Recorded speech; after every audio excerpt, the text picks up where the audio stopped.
વાત કરીએ અન્ય સમાચારની તો રાજ્યની સરકારી યુનિવર્સિટીઓમાં પ્રવેશ માટે તૈયાર કરાયેલા જીસીએસ પોર્ટલને લઈને અનેક ફરિયાદો સામે આવી રહી છે। કોલેજના પ્રથમ વર્ષમાં પહોંચેલા વિદ્યાર્થીઓના રજિસ્ટ્રેશનથી લઈને પ્રવેશમાં ધાંધિયા છે। વધુ ટકાવાળા પ્રવેશથી વંચિત રહે છે ને જ્યારે ઓછા ટકાવાળાને પ્રવેશ મળવા ગર્લ્સ કોલેજમાં બોયઝને પ્રવેશ ફાળવવો, વેરિફિકેશનની સુવિધા ન હોવાને કારણે પ્રથમ વર્ષે જ પોર્ટલ નિષ્ફળ રહ્યું હોય તેવી સ્થિતિ જોવાઈ રહી છે। પ્રથમ વર્ષના વિદ્યાર્થીઓ માટે શૈક્ષણિક સત્રની શરૂઆત 24 જૂનથી કરવાની હતી। એ સમયે હજી પણ પ્રથમ રાઉન્ડની પ્રક્રિયા પૂર્ણ નથી થઈ શકી। આ સિવાય વેરિફિકેશનની યોગ્ય વ્યવસ્થા ન હોવાને કારણે સમય બગડી રહ્યો છે। વિદ્યાર્થી સંગઠનો પ્રાઇવેટ યુનિવર્સિટીને ફાયદો કરાવવા પોર્ટલ લાવ્યા હોય તેવો આક્ષેપ કરી રહ્યા છે। એનએસયુઆઈનું કહેવું છે કે આ ષડયંત્ર છે। સમર્થ પોર્ટલમાં રજિસ્ટ્રેશન ના કર્યું હોય એવા જીકાસના સ્ટુડન્ટો હજારો સંખ્યામાં જે ગુજરાત યુનિવર્સિટી અહીંયા એડમિશન કમિટી દ્વારા રજૂઆત કરવામાં આવ્યા છે એમને એડમિશન નથી મળી રહ્યું। મેરિટ પ્રમાણે એડમિશન ફાળવવામાં નથી આવ્યા, એ પણ ઇસ્યુ ઊભા થયા છે। એટલે ક્યાંક ને ક્યાંક ડબલ નીતિ અમને દેખાઈ રહી છે કે પ્રાઇવેટ જેટલી પણ ડીમ્ડ યુનિવર્સિટી છે એમના એડમિશનો બધા કમ્પ્લીટ થઈ જાય, એના પછી જે સરકારી યુનિવર્સિટીઓ છે એમને એડમિશન મળે એટલે વધ્યા ઘટ્યા જે સ્ટુડન્ટો હોય છે એ અહીંયા કોલેજમાં એડમિશન મળે। અને ક્યાંક ને ક્યાંક આમાં જેટલી ગવર્મેન્ટને ગ્રાન્ટીનેટ કોલેજો છે એને બંધ કરવા માટેનો આ કારસો ઘડાઈ રહ્યો હોય એવું અત્યારે સંગઠનને અમને એનએસયુઆઈ દ્વારા લાગી રહ્યું છે। એનએસયુઆઈ અને યુથ કોંગ્રેસ દ્વારા માગણી કરવામાં આવી રહી છે કે જો વિદ્યાર્થીઓને આ જે હાલાકી ભોગવી રહ્યા છે એ ટૂંક સમયમાં નિરાકરણ નહીં લાવે તો ઉગ્ર આંદોલન કરવામાં આવશે અને જરૂર પડશે તો યુનિવર્સિટીની તાળાબંધી કરવામાં પણ આવશે। એક વિદ્યાર્થીને 12મા ધોરણમાં 79.73% આવ્યા। તેણે એલડી આર્ટ્સ કોલેજમાં બીએ વિથ પોલિટિકલ સાયન્સ પસંદ કર્યું। પોર્ટલ જીસીએસમાં મેરિટ જાહેર થયું જેમાં એડમિશન તેને ન મળ્યું, જ્યારે કે કોલેજનું કટ ઓફ તો 75% અટક્યું હતું। તો વળી જ્યાં એડમિશન મળ્યું ત્યાં અંગ્રેજી મીડિયમમાં અપ્લાય કર્યું, તેના બદલે ગુજરાતીમાં પ્રવેશ ફાળવી દેવાયો। બીએ માટે ફોર્મ ભર્યો હતો જીકાસ પર અને મેં પહેલી પ્રેફરન્સમાં એલડી આર્ટ્સ મૂકી હતી, પોલિટિકલ સાયન્સમાં ઇંગ્લિશ મીડિયમ। પછી એનું કટ ઓફ આવ્યું એલડી આર્ટ્સનું પોલિટિકલ સાયન્સમાં એસસીબીસી માટે 75% સમથિંગ આવ્યું અને મારા એચએસસી બોર્ડમાં 79.73% આવ્યા છે। તો પણ મને એલડી આર્ટ્સમાં એડમિશન નહીં મળ્યું ફર્સ્ટ પ્રેફરન્સમાં જે કોલેજ નાખી હતી, અને મને એડમિશન મળ્યું છે પેલી એચકે આર્ટ્સ કોલેજમાં જે મેં 22nd કે 23rd પ્રેફરન્સમાં નાખી હતી। એમાં ગુજરાતી મીડિયમમાં એડમિશન મળે છે મને, એટલે હવે મારે શું કરવાનું? વિદ્યાર્થી સંગઠન એબીવીપી દ્વારા રાજ્યની તમામ સરકારી યુનિવર્સિટીઓ બહાર દેખાવો કરાયા હતા, જેમાં પણ તેમણે જીકાસ પોર્ટલ નિષ્ફળ રહ્યું હોવાના આક્ષેપો સાથે વિદ્યાર્થીઓને પડતી સમસ્યાઓ વર્ણવી હતી। પોર્ટલમાં રજિસ્ટ્રેશન સમયે સ્ત્રી અને પુરુષ દર્શાવવામાં ન આવ્યું હોવાના કારણે 375 વિદ્યાર્થીઓને ગર્લ્સ કોલેજમાં પ્રવેશ ફાળવી દેવાયો। સાથે જ વેરિફિકેશન વ્યવસ્થાનો અભાવ હોવાથી પુનઃ રજિસ્ટ્રેશન અને વ્યવસ્થા સુધારાની માંગ કરાઈ છે। વેરિફિકેશનમાં મૂળભૂત જ્યારે વિદ્યાર્થી પોતાનું જીકાસ પોર્ટલ પર રજિસ્ટ્રેશન કરતો હોય છે ત્યારે એમાં પોતાની તમામ માહિતી જેવી કે માર્કશીટ, પોતાના માર્ક્સ, પોતાનું જેન્ડર તો એ બધી નાખવામાં જ્યારે વિદ્યાર્થી ભૂલ કરતો હોય છે ત્યારે એનું ડોક્યુમેન્ટ વેરિફિકેશન કરવું એ ઘણું આવશ્યક હોય છે। આટલા બધા માસ વિદ્યાર્થીઓમાં કેટલાક વિદ્યાર્થીઓ દ્વારા ભૂલ થાય એ સ્વાભાવિક છે, ત્યારે એ સંપૂર્ણ જવાબદારી એ યુનિવર્સિટીની આવે કે એના તમામ ડોક્યુમેન્ટ વેરિફિકેશન કરવામાં આવે અને એનું જેન્ડર વેરિફિકેશન કરવામાં આવે કે જેનાથી એની માર્કશીટ છે તો એને જીએસઈબી બોર્ડ અથવા સીબીએસઈ બોર્ડના ડેટા સાથે એનું કમ્પેર કરીને તથ્ય શું છે એ બહાર લઈને અને એનું માર્કશીટ વેરિફિકેશન થાય તો આ ઘણા બધા સમસ્યાઓનું સમાધાન આ ફક્ત વેરિફિકેશનથી એ સંપૂર્ણ થઈ શકે છે। પણ ક્યાંક ને ક્યાંક યુનિવર્સિટી તંત્ર આ વેરિફિકેશનમાં નિષ્ફળ ગઈ છે। નવાઈની વાત તો એ છે કે ગુજરાત યુનિવર્સિટીના કુલપતિ ડૉક્ટર નિર્જા ગુપ્તાએ પણ એ વાતનો સ્વીકાર કર્યો કે મેરિટવાળા કેટલાક વિદ્યાર્થીઓ રહી ગયા છે। જોકે તેઓ કહી રહ્યા છે કે તમામનો અન્ય રાઉન્ડમાં સમાવેશ થઈ જશે। સાથે જ જીકાસ પોર્ટલની ખામીઓ અંગે જીઆઈપીએલને પણ રજૂઆત કરાઈ છે। નવી વ્યવસ્થા હોય ત્યારે આવી સમસ્યા ઊભી થતી હોય છે, ધીરે ધીરે એમાં સુધારા આવશે। અમે નવી વ્યવસ્થા લાવીએ તો નેચરલી એમાં ધીમે ધીમે સુધારો થતા જાય છે અને એ પણ થોડી જાણકારી પણ અમને વચ્ચે વચ્ચે પ્રક્રિયા ચાલુ થઈ જાય ત્યારે મળે છે। એટલે આ જે નવી વ્યવસ્થા છે એ સ્ટુડન્ટ્સ માટે સાવ નવી છે। એટલે આપ જે કહો છો કે આમાં અમુક છોકરાઓને સ્ટુડન્ટ્સને થોડી અગવડતા પડી રજિસ્ટ્રેશન કરાવવામાં કે એડમિશન લેવામાં, એ જેમ જેમ થોડી અવેરનેસ વધશે તો જ એ સુધી પહોંચવાની તૈયારીઓ રહેશે। બીજી વસ્તુ આ કે જે બોયઝ સ્ટુડન્ટ્સને ગર્લ્સ કોલેજ આમાં એવોર્ડ થઈ, આ બધા જે પોર્ટલમાં અમુક વસ્તુઓ ડેવલપ કરવામાં હવે ધ્યાનમાં આવે છે કે ટેગિંગ હોવી જોઈએ, કે વેરિફિકેશન કે વેલિડેશન હોય, કે ચોઇસ ફિલિંગ હોય. એટલે અમુક વ્યવસ્થાઓ જેમ જેમ આગળ વધીએ છે તેમ પોર્ટલમાં અવેલેબલ થાય છે. જીકાસ પોર્ટલની વ્યવસ્થા ઝડપી પ્રક્રિયા માટે લાવવામાં આવી હતી. જો કે આ પોર્ટલમાં રહેલી વિસંગતતાને કારણે પ્રક્રિયા ઝડપી થવાને બદલે ધીમી થતી જોવા મળી રહી છે. જે શૈક્ષણિક સત્ર 24 જૂનથી શરૂ થવાનું હતું તે હજી સુધી થઈ શક્યું નથી અને હજી ક્યારે થશે એ પણ નક્કી નથી.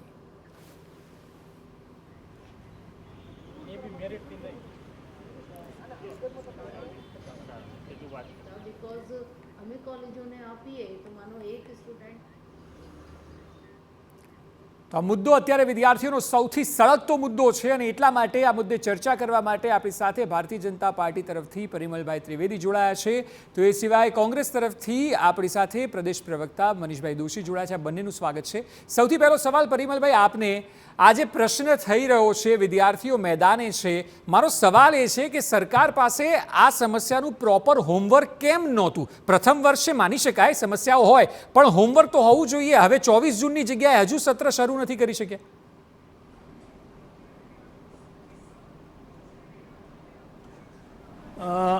સૌથી પહેલાં સૌને નમસ્કાર. હું આજે જીકાસનો જે પ્રશ્ન TV9 જે વાચા આપી છે એ માટે TV9ને અભિનંદન આપું છું. અને જે કુલપતિશ્રીએ કહ્યું એ પ્રમાણે કે આ જે નવી વ્યવસ્થા છે એમાં કેટલાક પ્રોબ્લેમ દેખાયા છે. અને મને યાદ છે કાનાણી, કુમારભાઈ કાનાણીએ પણ પત્ર લખીને રાજ્ય સરકારનું ધ્યાન દોર્યું છે. માન્ય શિક્ષણ મંત્રીશ્રીએ પણ આ વાતનો ઉલ્લેખ કરીને કેટલીક સૂચનો પણ કર્યા છે. વાત સાચી છે કે ક્યાંક ને ક્યાંક જીકાસને અંદર જે પોર્ટલ છે એની અંદર વિદ્યાર્થીઓની કેટલીક જે માગણી છે એને સંતોષવા માટે એમાં કેટલાક સુધારા કરવા પડે એવું લાગે છે. મારે એક વસ્તુ અહીંયા કહેવી છે કે આ પ્રયાસ શરૂ શાના માટે કરવામાં આવ્યો કે રાજ્યની 14 જેટલી જે સરકારી યુનિવર્સિટીઓ છે એમાં વિદ્યાર્થીઓને માત્ર 300 રૂપિયામાં એક જ ફોર્મ ભરવાથી તમામ એની સંલગ્ન કોલેજો, જેમ કે ગુજરાત યુનિવર્સિટીમાં માની લો કે આર્ટ્સ, કોમર્સ, સાયન્સ અને લોની લગભગ 150 જેવી કોલેજ હોય તો દરેક ફેકલ્ટીની માની લો કે 50 કોલેજ હોય. આર્ટ્સ કોમર્સ કોલેજમાં માની લો કે 50 કોલેજ છે તો એક જ ફોર્મ ભરવાથી વિદ્યાર્થી 50 કોલેજમાં પોતાની પસંદગી આપીને એ પ્રવેશ મેળવી શકે છે. પરંતુ આ આખો ડેટા તૈયાર કરીને જ્યારે એને એક્ઝિક્યુશન પાર્ટ છે એની અંદર મને લાગે છે ક્યાંક ક્ષતિ આવતી હોય એવું લાગે છે. જેના કારણે તમારી વાત સાચી છે, પ્રવેશ પ્રક્રિયા થોડો વિલંબી થાય છે અને ક્યાંક ને ક્યાંક જે રીતે કહ્યું એ પ્રમાણે કે બોયઝને ગર્લ્સના કોટામાં એડમિશન મળી જાય છે. બિલકુલ પરિમલભાઈ, એટલે સ્વાભાવિક છે કે હેરાનગતિ વિદ્યાર્થીઓને ચોક્કસ થઈ રહી છે. મનીષભાઈ, મારે આપને પૂછવું છે કે સરકાર એ કહી રહી છે કે સારું કરવાની વાત હતી, ટેકનોલોજીના ઉપયોગથી તમામ જગ્યાએ પ્રોસેસને સરળ કરવાની વાત હતી અને એમાં પહેલું વર્ષ છે એટલે બની શકે કે કોઈ જગ્યાએ ટેકનિકલી પણ કચાશ રહેતી હોય. આવનારા સમયમાં તેને સુધારવામાં આવશે. કોંગ્રેસનું શું કહેવું છે? જે રીતે ધોરણ 12ના પરિણામ આવ્યા પછી લાખો વિદ્યાર્થીઓને જે રીતની પ્રવેશના કામના અવ્યવસ્થાને અરાજકતા ઊભી થઈ, વિદ્યાર્થીને હેરાન થાય. કેટલા શહેરોની વાત છે, સુરત, અમદાવાદ, રાજકોટ, વડોદરાની અંદર MS યુનિવર્સિટી, એના પ્રવેશના નિયમો અલગ. 14 પહેલા શરૂઆતમાં 15 યુનિવર્સિટીમાંથી 2 યુનિવર્સિટી બહાર નીકળી ગઈ, 13 યુનિવર્સિટી રહી. પછી જ્યારે એડમિશનની સમગ્ર પ્રક્રિયા શરૂ થઈ ત્યારે 11 યુનિવર્સિટી બહાર નીકળી ગઈ. 2 યુનિવર્સિટીએ જીકાસના ડેટા લઈને પોતે પ્રવેશ આપવાનું શરૂ કર્યો. સવાલ મારો એટલો છે, આ તમે જે વાત કરો છો ને કે કોઈનો ગર્લ્સમાં જતો રહ્યો નહીં, એ નાના નહીં, મોટા પ્રશ્ન સમજવા જેવા. સૌથી મોટો પ્રશ્ન કે ધારો કે હળવદ કોલેજ છે તો હળવદ કોલેજની અંદર એક જ કોલેજ ગામની અંદર છે, તાલુકા પ્લેસ ઉપર, ત્યાં જ વિદ્યાર્થીને પ્રવેશ લેવાનો છે 70%. એ વિદ્યાર્થીઓને જીકાસમાં કરીને 1.5 મહિનાથી રાહ જોવે. આજે અહીંયા પ્રશ્ન થવાનો જ નથી. દાહોદની અંદર આવેલી કોલેજની અંદર પ્રશ્ન કોમન છે. મહેમદાવાદની, ધોળકાની કોલેજો, ધંધુકાની કોલેજ, એના પ્રશ્ન સ્થાનિક છે.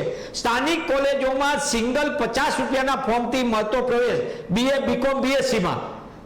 તો એ વિદ્યાર્થીઓને અત્યારે જીકાસમાં તમે નાખીને 1.5 મહિનાથી એને રખડાવો છો અને એ વિદ્યાર્થીને ખબર નથી કે એમને ક્યારે પ્રવેશ મળશે. આ આખી વ્યવસ્થા સંપૂર્ણપણે મગજ વાપર્યા વગર અમલમાં મૂકેલી છે. આ યુકાસના આધારે કરેલું જીકાસ પ્રોજેક્ટ છે. યુકાસ એટલે કે યુનાઇટેડ કિંગડમમાં જે રીતે અહીંયા એડમિશન સર્વિસ પોર્ટલ છે, અહીંયા જુદી રીતનું છે. અહીંયાની યુનિવર્સિટીની ફીના આધારે નક્કી થાય છે, અહીંયા ઇન્ટરવ્યુ પ્રોસેસના આધારે, અહીંયા મલ્ટીડિસિપ્લિનરી છે અને યુનિવર્સિટી પોતે વિદ્યાર્થીઓને ઇન્ટરવ્યુ પ્રોસેસથી સિલેક્ટ. જી બિલકુલ મનીષભાઈ, આપણે આપની વાત રાખી જે પ્રકારે આપ કહી રહ્યા છો. પરિમલભાઈ, આપને એ પૂછ્યું કે એક સવાલ તો વિદ્યાર્થી સંગઠન દ્વારા એ પણ ઉઠાવવામાં આવ્યો, ખાસ કરીને NSUI જે બાઇટ હમણાં ચલાવી તેમનું એક ખાસ નિવેદન એ હતું કે પ્રાઇવેટ યુનિવર્સિટીઓને ફાયદો કરાવવા માટે, કારણ કે જુઓ સરકારી યુનિવર્સિટીઓમાં હવે સિસ્ટમ તો જે છે તે ખૂબ જ ડિલે થઈ રહ્યું છે, લોકો પ્રાઇવેટ યુનિવર્સિટીઓ તરફ જશે એટલે બની શકે કે સરકારે જે પ્રકારના આરોપ છે કે આખી વાત પ્રાઇવેટ યુનિવર્સિટીઓને ફાયદો કરાવવા માટે વિદ્યાર્થીઓને પરેશાન કરવાની છે.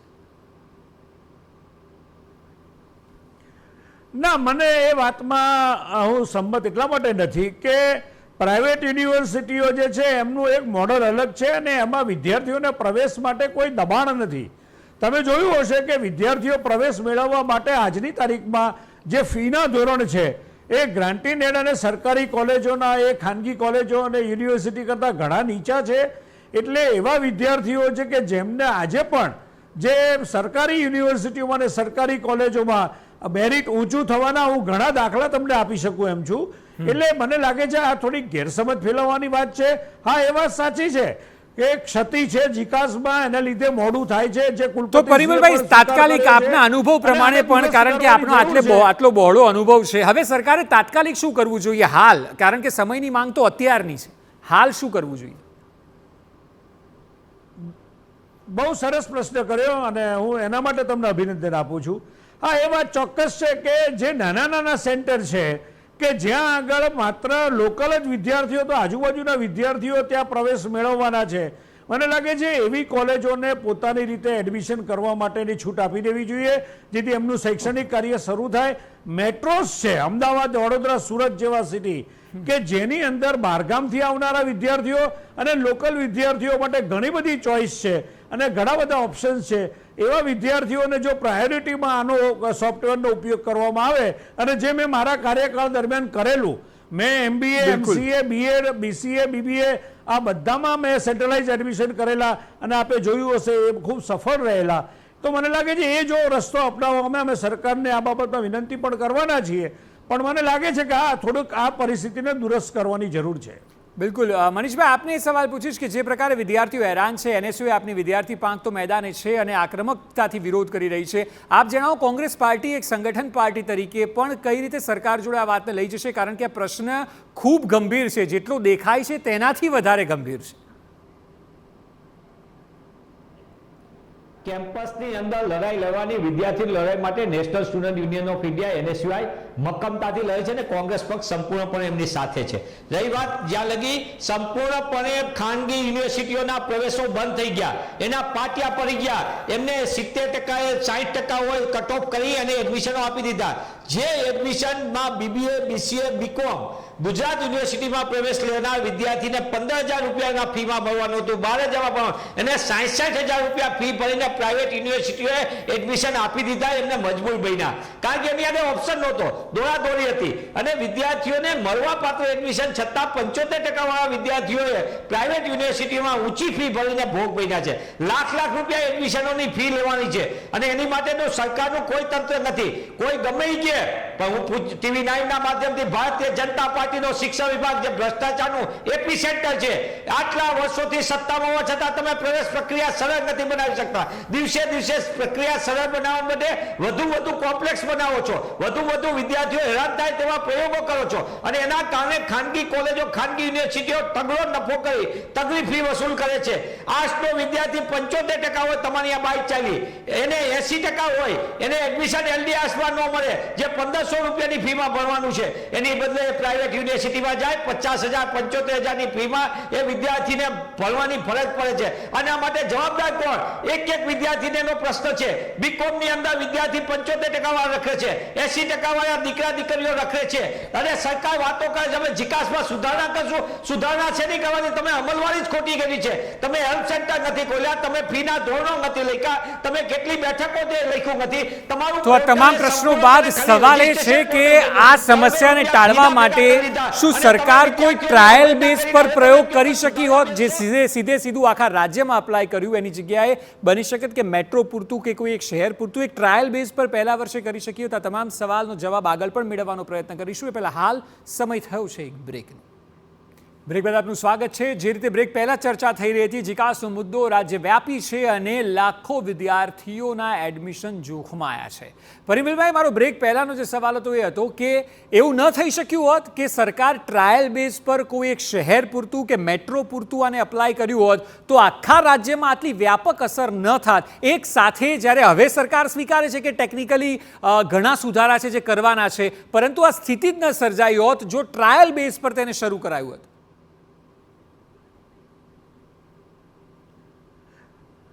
મને લાગે છે કે આ સોફ્ટવેરનું જે ઇમ્પ્લિમેન્ટેશન રાજ્ય સરકારે વિદ્યાર્થીઓના વિશાળ હિતમાં કર્યું છે એ વાતનો સ્વીકાર કરવામાં મને લાગે છે કોઈને સંકોચ ના હોવો જોઈએ. પણ હા, એ વાત સાચી છે કે સોફ્ટવેરને તૈયાર કરનારા જે એજન્સી છે અથવા જે કંપની છે એને જે એડમિશનની જે નિટીગ્રિટી હોય છે કે જેને કહેવાય કે રિઝર્વેશન પોલિસી, મેરિટ પોલિસી, પછી એની અંદર તમે જોયું હશે કે સબ્જેક્ટ પોલિસી, ગ્રુપ પોલિસી, સાયન્સમાં અલગ ગ્રુપ હોય છે, કોમર્સમાં અલગ ઓપ્શન હોય છે, જેના કારણે મને લાગે છે ખૂબ મોટું કન્ફ્યુઝન વિદ્યાર્થીઓને ફોર્મ ભરવામાં પણ થયું છે, પસંદગીનું સેન્ટર સિલેક્ટ કરવામાં પણ થયું છે અને એડમિશન વખતે જ્યારે જાય છે ત્યારે પોતે ભરેલી જે ભૂલ ભરેલી માહિતી છે એનાથી પોતે કન્ફ્યુઝ થાય છે અને એડમિશનની વ્યવસ્થા પણ કન્ફ્યુઝ થયેલી છે.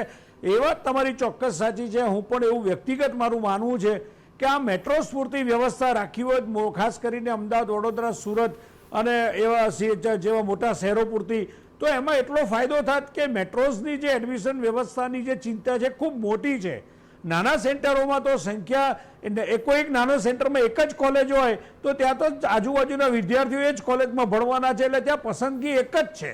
બિલકુલ, આપણે જે વાત કરી એ જ વાત મનીષભાઈની પણ કહેવી હતી કે નાના સેન્ટરોને ખાસ આમાં ઇન્ક્લુડ કરવામાં આવ્યું એ મોટી તકલીફ થઈ ગઈ. મનીષભાઈ, સરકાર ડિજિટલ ઇન્ડિયાની વાત કરે છે અને ડિજિટલી જ હવે આગળના સમયમાં પણ એપ્લિકેશન થ્રુ અને પોર્ટલ થ્રુ જ એડમિશન થાય તેવું ઈચ્છે છે, પરંતુ લાગે છે કે વાત ડિજિટલ ઇન્ડિયાની થાય છે, ઇન્ફ્રાસ્ટ્રક્ચર છે જ નહીં અથવા તો સરકાર દ્વારા તેના ઉપર કામ નથી કરવામાં આવતું, એટલે આ સમસ્યાઓ ઊભી થાય છે. પહેલા તો સરકાર આગળ એ જ ખબર નથી કે કઈ યુનિવર્સિટીમાં કેટલા વિષય ભણાવવામાં આવે છે, કેટલા પ્રકારની બેમાં કોમ્બિનેશન છે, કેટલા પ્રકારના ફીના ધોરણો છે, કેટલા પ્રકારની ઇન્ટેક છે, કેટલા પ્રકારના સ્થાનિક નિયમો છે. જેમ કે MS યુનિવર્સિટીમાં સ્થાનિક વિદ્યાર્થીઓને પ્રવેશની પ્રાયોરિટી આપવાની છે, એ ગાયકવાડ સરકાર સ્થાપેલી યુનિવર્સિટી, એના નિયમો ચાલે છે. વીર નર્મદ યુનિવર્સિટીની આર્ટ્સ કોલેજની ગ્રામીણ વિસ્તારની છોકરીને અમદાવાદ ભણવા આવવું જ નથી, પણ તમે એને જીકાસના કારણે 1.5 મહિનાથી એને પોતાની સ્થાનિક કોલેજમાં પ્રવેશ નથી મળતો. સુરેન્દ્રનગર જિલ્લાના રૂરલ એરિયામાં આવેલી ધાંગધ્રા કે હળવદની કોલેજના છોકરા છોકરીઓને અમદાવાદ નથી આવવું. અહીંયા ગ્રામ્ય વિસ્તારના છોકરા છોકરીઓને પોતાની સ્થાનિક કોલેજમાં BA BCom કરવું છે, જે 1500 રૂપિયામાં અને દીકરીઓને 500 રૂપિયામાં ભણવા મળે છે. પણ આ જીકાસના કારણે એ વિદ્યાર્થીઓને જે 50 રૂપિયાનું ફોર્મ ભરવાનું હતું. મનીષભાઈ, આપ જે વાત કરી રહ્યા છો પરિમલભાઈ, મનીષભાઈ, કારણ કે સમયના અભાવે ચર્ચાને અહીં અટકાવવી પડશે, પરંતુ એક વાત ચોક્કસ છે કે સરકાર પણ સ્વીકારી રહી છે કે ભૂલ થઈ છે, સુધારો કરવામાં આવશે. આ બંને મહેમાનો ડિબેટમાં જોડાયા બદલ આપનો ખૂબ ખૂબ આભાર. તો જીકાસને લઈને સમસ્યા સતત વધી રહી છે. આવનારા સમયમાં સરકાર તેનું સમાધાન લાવે તે અતિ આવશ્યક બની ગયું છે.